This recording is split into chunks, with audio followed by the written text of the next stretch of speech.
अस्सलामुअलैकुम dear students, मैं हूं एहतिशाम इदरीस। आज मैं class 10 chapter number 17 sets and function exercise number 17.4 आपसे डिस्कस करूंगा।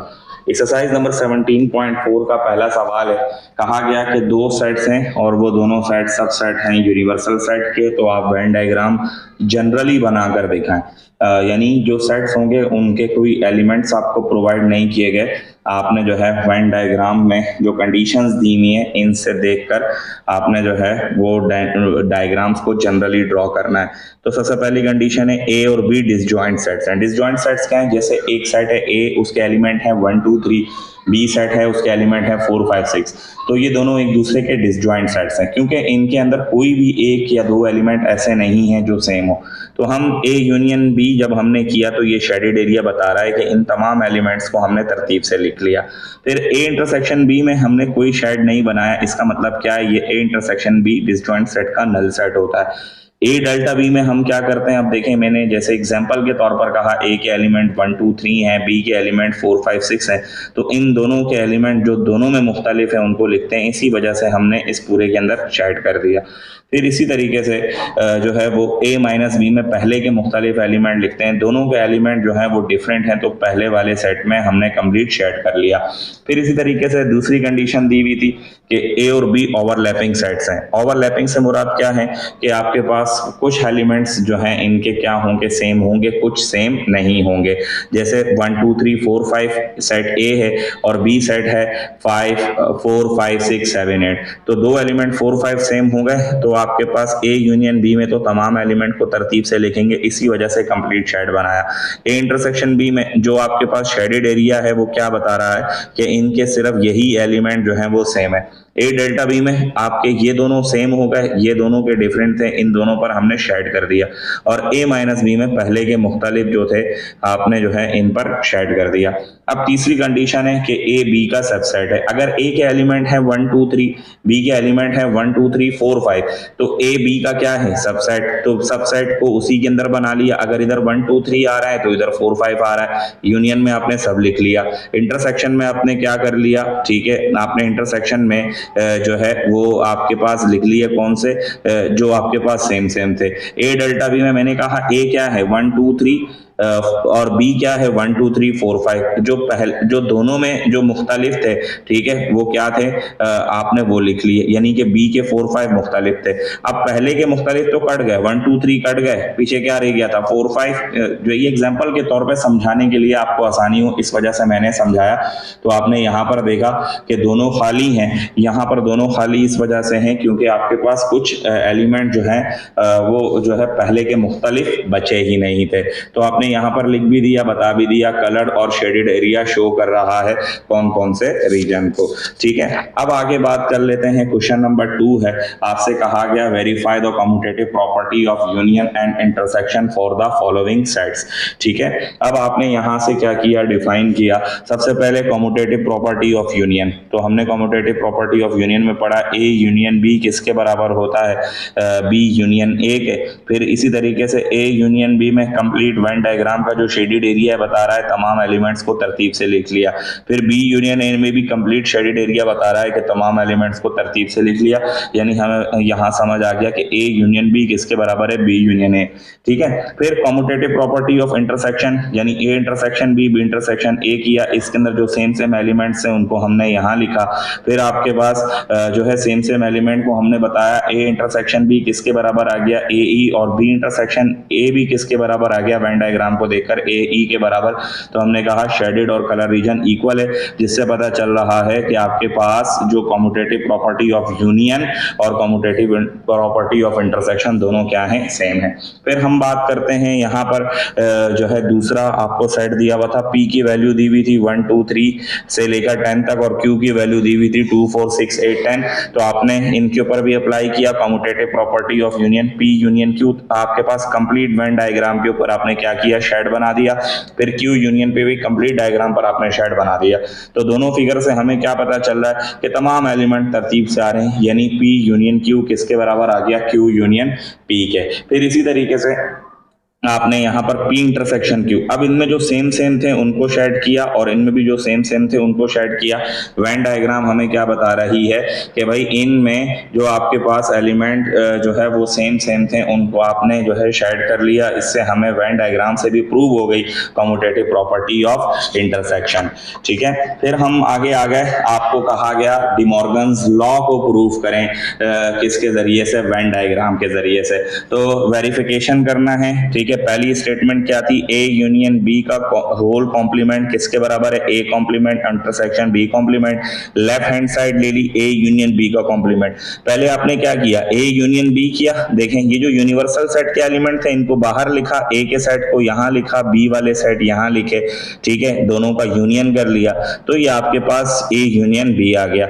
अब आपने यू में से ए को माइनस किया तो देखें ये वाला कलर हमने इसको शेडेड एरिया कर दिया, यानी जो है ए यूनियन बी का होल कॉम्प्लीमेंट किसके बराबर है, 2 4 10 के बराबर आ गया।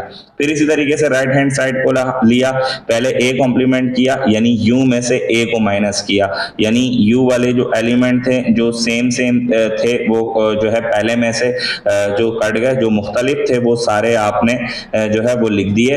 अब यहां से क्या हुआ कि आपने यहां से उनको शेडिड एरिया से नहीं दिखाया। ठीक है, फिर इसी तरीके से बी वाले सेट लिया, यू माइनस बी किया, फिर पहले के जो मुख्तलिफ एलिमेंट थे उनको जो है आपने क्या किया, सेम सेम काट दिया और जो आपके पास बच गए जो सेम नहीं थे, ठीक है, उनको आपने शेडेड एरिया से नहीं दिखाया। फिर ये जो दोनों सेट्स हैं इन दोनों का इंटरसेक्शन कर लिया। जब इंटरसेक्शन किया जो सेम सेम आ रहे थे वो आपके पास यूनिवर्सल सेट के एलिमेंट थे तो दोनों साइड आपके पास बराबर आ गए। तो आपने यहाँ पर भी लिख दिया कि भाई डायग्राम से हमें ये शो हो रहा है कि भाई ए यूनियन बी का होल कॉम्प्लीमेंट और A complement intersection B complement दोनों एक दूसरे के बराबर आ रहे हैं। इसी तरीके से आपका वेरिफिकेशन हो गया पहली स्टेटमेंट का।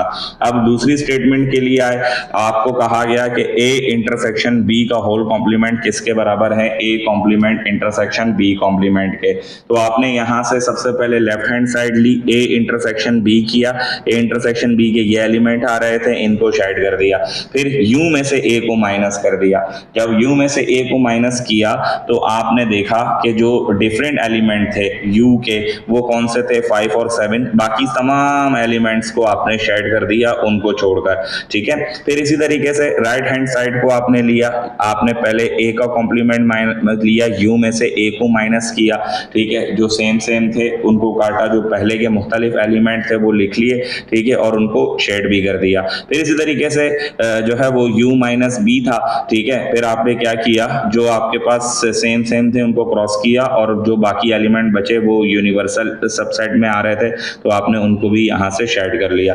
फिर इन दोनों का A complement union B complement, तो आपने यहाँ से क्या किया, दोनों का कॉम्प्लीमेंट ले लिया। इनके इस शेप को, इस शेड को देखिए। ठीक है, इन दोनों में जो आपके पास तमाम एलिमेंट्स थे जिनको तरतीब से लिखना था, अरेंज करना था, इनको छोड़ के आपने कंप्लीट शेड कर लिया। यानी आपको ये बात प्रूव हो गई कि भाई ए इंटरसेक्शन बी का होल कॉम्प्लीमेंट किसके बराबर आता है, A complement union B complement. ठीक है, अब नेक्स्ट जो प्रॉपर्टी थी हमारे पास वो थी किस चीज की, verify associative law and distributive law by using Venn diagram. बहुत आसान है, A union B union C is equal to A union B union C. फिर यहाँ पर आपने लेफ्ट हैंड साइड ली, पहले आपने बी यूनियन सी किया। ठीक है, इसको आपने शेडेड एरिया से दिखा लिया। ठीक है, फिर आपने A union B union C किया, कंप्लीट शेडेड एरिया से दिखा लिया। फिर यहाँ पर आपने क्या किया, सबसे पहले ए यूनियन बी किया, उसको शेडेड एरिया से दिखाया। फिर यहाँ पर आपने क्या किया, ठीक है, A union B union C कर लिया, कंप्लीट को शेडेड एरिया से दिखा लिया। फिर इसी तरीके से एसोसिएटिव लॉ ऑफ इंटरसेक्शन इसको किया। ठीक है, A intersection B intersection C is equal to A intersection B intersection C, left hand side is equal to right hand side. ठीक है, सबसे पहले आपने बी इंटरसेक्शन सी किया, जो बी इंटरसेक्शन सी में जो सेम सेम एलिमेंट थे उनको आपने क्या किया, शेडेड एरिया से दिखाया। फिर A intersection B intersection C में सिर्फ 7 आ रहा था, इसको शेडेड एरिया से दिखाया। फिर इसी तरीके से आपने आपने ए इंटरसेक्शन बी में जो आपके पास एलिमेंट सेम सेम आ रहे थे शेडेड एरिया से दिखाया। फिर इसी तरीके से A intersection B intersection C में जो सेम एलिमेंट था 7 उसको आपने शेडेड एरिया से दिखा लिया। अब ये लॉ भी प्रूव हो गया। फिर नेक्स्ट हमारे पास आता था distributive law of union over intersection, जिसमें हमने क्या किया, सबसे पहले बी इंटरसेक्शन सी किया, ठीक है, जिसको आपने यहां से शेडेड एरिया से दिखाया। फिर A union B intersection C कर दिया। अच्छा बेटा मैंने यहाँ थोड़ी सी मिस्टेक हो गई थी, तो फिर मैंने ये डायग्राम यहाँ दोबारा ड्रॉ कर ली, आप इसमें करेक्शन कर लीजिएगा। ये वाला जो एरिया है इधर शेड नहीं आएगा। फिर इसी तरीके से ए यूनियन बी किया, ए यूनियन बी करने के बाद ए यूनियन सी किया, फिर इसी तरीके से इन दोनों का इंटरसेक्शन कर लिया, तो ये वाला एरिया शेडेड नहीं आएगा, ठीक है, इसको करेक्शन कर लीजिएगा। लास्ट हमारे पास क्या, अब distributive law of intersection over union देखिए। सबसे पहले बी यूनियन सी किया, इनके जो सेम सेम एलिमेंट थे उनको शेड कर दिया। फिर उसके बाद A intersection B union C किया, तो आपके पास A intersection B union C के जो एलिमेंट सेम थे उनको आपने शेड कर दिया। अब यहाँ पर ए इंटरसेक्शन बी किया, ये एलिमेंट सेम आ रहे थे, इनको शेड कर दिया। फिर ए इंटरसेक्शन सी किया, इनके अंदर जो सेम एलिमेंट आ रहे थे 5 और 7 इनको शेड कर दिया। और फिर उसके बाद A intersection B union A intersection C, इनके जो आपके पास एलिमेंट्स थे जो सेम सेम आ रहे थे, ठीक है, उनको शेड कर दिया। तो अब ये आज इस एक्सरसाइज को यहाँ पर वाइंड अप किया मैंने। इस टॉपिक से रिलेटेड कोई भी सवाल पूछना हो या कोई चीज़ समझ नहीं आई हो तो आप मुझसे जो है वो कमेंट सेक्शन में पूछ सकते हैं। अपना बहुत सा ख्याल रखिएगा। अल्लाह हाफिज़ व नासिर।